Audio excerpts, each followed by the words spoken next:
Di luar sana terdapat banyak agama yang berpenampilan seperti imej seorang Muslim, seperti memakai serban dan berhijab, sedangkan mereka bukan beragama Islam. Antaranya adalah Druze. Druze adalah agama baru yang lahir dari aliran Syiah Ismailiyah.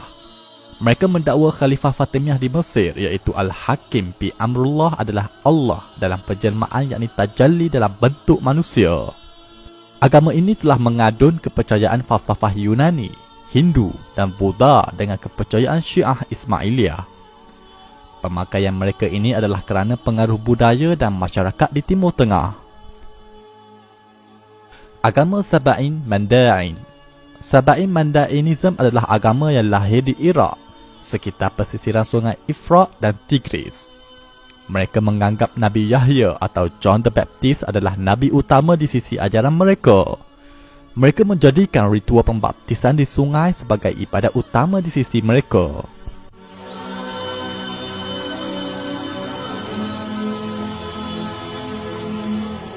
Agama Zoroaster.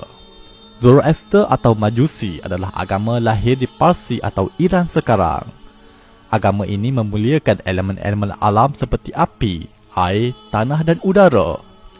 Agama ini telah sedia ada sebelum dari zaman Nabi Isa lagi. Malah ia pernah dianut oleh pemimpin besar Empire Parsi seperti Cyrus the Great. Pemakaian penganut ini adalah kerana terkesan dengan pemakaian budaya masyarakat Iran dan sekitar Timur Tengah. Agama Yahudi.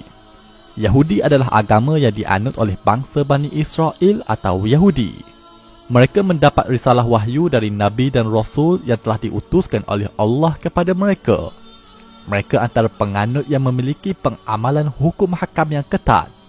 Malah kelompok ini diiktiraf sebagai Ahlul Kitab.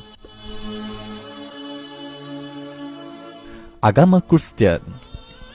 Kristian adalah agama yang lahir setelah ketiadaan Nabi Isa, hasil dari konflik zaman selepasnya yang terpengaruh dengan misionari Saint Paul. Mereka telah menuhankan Nabi Isa dengan menjadikan Nabi Isa sebagai Tuhan yang setara dengan Tuhan Bapa, sehingga melahirkan konsep Trinity. Sebahagian mereka masih mengekalkan pemakaian tradisi masyarakat awal di Timur Tengah, iaitu sekitar Jerusalem, yang sinonim dengan pemakaian menutup kepala.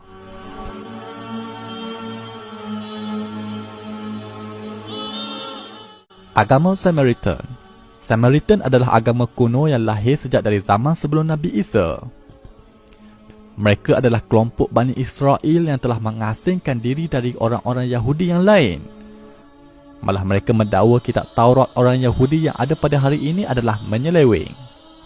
Mereka mendakwa kitab Taurat yang asli adalah kitab yang dimiliki oleh kaum mereka. Kini kelompok Samaritan berada di kawasan West Bank, Gunung Gerizim. Agama Yazdani. Yazdanism adalah agama baru yang lahir dari kalangan bangsa Kurdish. Mereka menyembah Tuhan yang bernama Yazdan. Mereka menggabungkan ajaran Hindu, Kristian, Majusi dan Sufi Batiniyah. Mereka beriman wujud ketua malaikat Merak yang dinamakan sebagai Melek Taus. Kisah Melek Taus ini adalah versi mereka membersihkan karakter iblis dalam versi Al-Quran. Mereka juga ada ritual memuja kubur wali mereka iaitu kubur Adi Ibn Musafir yang terletak di Iraq. Agama Yarsani. Yarsanism atau Ahlul Haq atau KKI adalah agama baru yang lahir di Parsi dari kelompok Kurdish. Agama ini diasaskan oleh Sultan Sahak. Mereka menganggap Sultan Sahak sebagai nabi baru mereka. Mereka juga adalah kelompok yang melampau menganggap Sayyidina Ali sebagai jemaah Allah di dunia. Mereka juga meminta pertolongan dengan Sayyidina Ali. Ya Ali, Ya Ali, Ya Ali, Haidar, Haidar, Haidar, Madar. Ya Ali, Ya Ali, Ya Shah berkibar madar. Agama ini bersifat sinkretism dengan mencampuri agama Kristian, Zoroaster dan Hindu. Agama Qadiani. Agama Qadiani atau gerakan Ahmadiyah Qadiani adalah agama baru yang lahir di India pada abad ke-18. Mirza Ghulam Ahmad adalah pengasas gerakan ini. Dia telah mendakwa dirinya sebagai Rasul baru. Imam Mahdi dan Nabi Isa yang akan turun di akhir zaman. Qadiani juga telah mengubah beberapa syariat dalam Islam dan memiliki komuniti eksklusif di kalangan mereka. Agama Bahai. Bahai adalah agama baru yang lahir di Iran oleh tokoh mereka yang berdakwa sebagai Rasul, iaitu Sayyid Ali Muhammad Shirazi dan Mirza Hussein Ali. Mereka semua adalah lahir dari keluarga Syiah Imamiyah di Parsi dan akhirnya membawa ajaran baru versi mereka tersendiri. Pemakaian tokoh-tokoh terawal mereka menyerupai pemakaian Muslim di sekitar Timur Tengah. Ini kerana agama ini mula berkembang di Timur Tengah.